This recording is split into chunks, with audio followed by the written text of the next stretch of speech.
રવિરાજસિંહ જાડેજા, વેરાવળ ગ્રામ પંચાયત સરપંચ. સાહેબ, છેલ્લા 2 મહિનાથી અમે નેશનલ હાઈવે ઓથોરિટીને ગ્રામ પંચાયત, તાલુકા પંચાયતના સદસ્ય, ધારાસભ્ય અને સાંસદશ્રી દ્વારા બધાના લેટર દ્વારા અમે જે એમને રજૂઆત કરવામાં આવી હતી કે જે ભાઈ આ બ્રિજ અત્યારે બનાવવામાં આવે છે એ લોકહિતમાં નથી અને બંધ કરવામાં આવે. 2 મહિનાથી જઈને નેશનલ હાઈવે ઓથોરિટીની તાનાશાહી ચલાવતી હોય એમ કોઈ પ્રકારનો સાંસદશ્રીને, ધારાસભ્યને અમને કોઈ પણ જવાબ દેવા તૈયાર નથી. 1 અઠવાડિયા પહેલા કલેક્ટર સાહેબ પાસે અમે આવ્યા હતા, અમારી રજૂઆત મૂકી હતી. કલેક્ટર સાહેબે મારી હાજરીમાં નેશનલ હાઈવે ઓથોરિટીના અધિકારીઓને બોલાવ્યા તો ચૌધરી સાહેબને મારી સામે બેસાડીને એવું કીધું કે આ લોકોને ડિઝાઇન બતાવવામાં આવે અને બને ત્યાં સુધી આ પુલ રદ કરવામાં આવે. પણ જાણે એ તાનાશાહીમાં જીવતા હોય એમ ચૌધરી સાહેબ બીજા દિવસે અમે એમની ઓફિસે ગયા હતા, એને મળ્યા ત્યારે એનું સ્પષ્ટ કહેવાનું હતું કે ના તો તમને ડિઝાઇન બતાવવાની છે, ના તો આ બ્રિજ બંધ કરવાનો છે.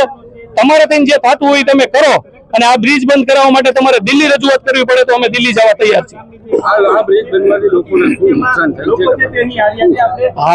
હાલ સાપર વેરાવળ જે છે એ જંકશન છે, અહીંયાથી 250 મીટરે ઇન અને આઉટ આવેલું છે.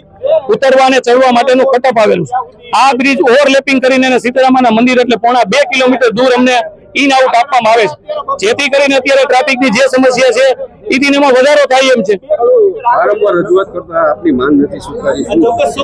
ક્યાંક ને ક્યાંક એવું લાગે છે કે નેશનલ હાઈવે ઓથોરિટી એમના કોન્ટ્રાક્ટરોને લાભ અપાવવા માંગતી હોય એવું મને લાગે છે. એના હિસાબે અત્યારે અમને જવાબ મળતો નથી.